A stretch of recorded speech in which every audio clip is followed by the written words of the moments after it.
Yenə həmin vağzal, həmin tənhalı. Saatlar dayanıb, donup bir anlı. Sen getdin, o yollar indi bağlıdır. Mənim ürəyimdə sən tək dağlıdır. Gözümdə canlanır sonuncu baxış. Üzümə döyürdü o soyuq yağış. Sen bir vagon idin uzağa qaçan. Mən isə relsiydim arxamca baxan. Bu eşkin fərmanı çoxdan verilir.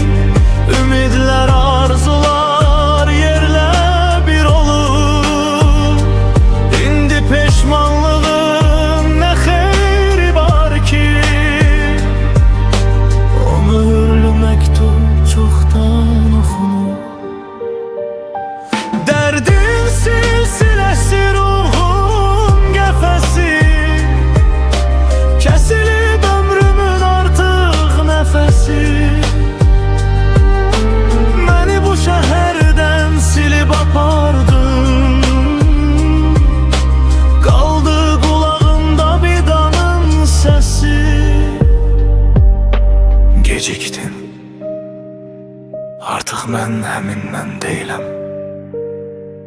Yazdığın hər kəlmə indi bir yalan.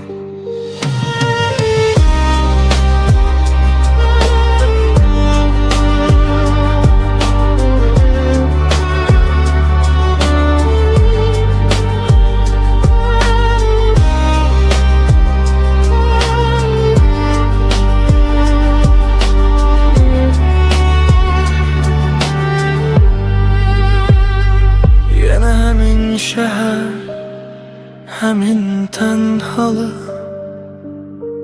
Məndən sənə qaldı bir canlı.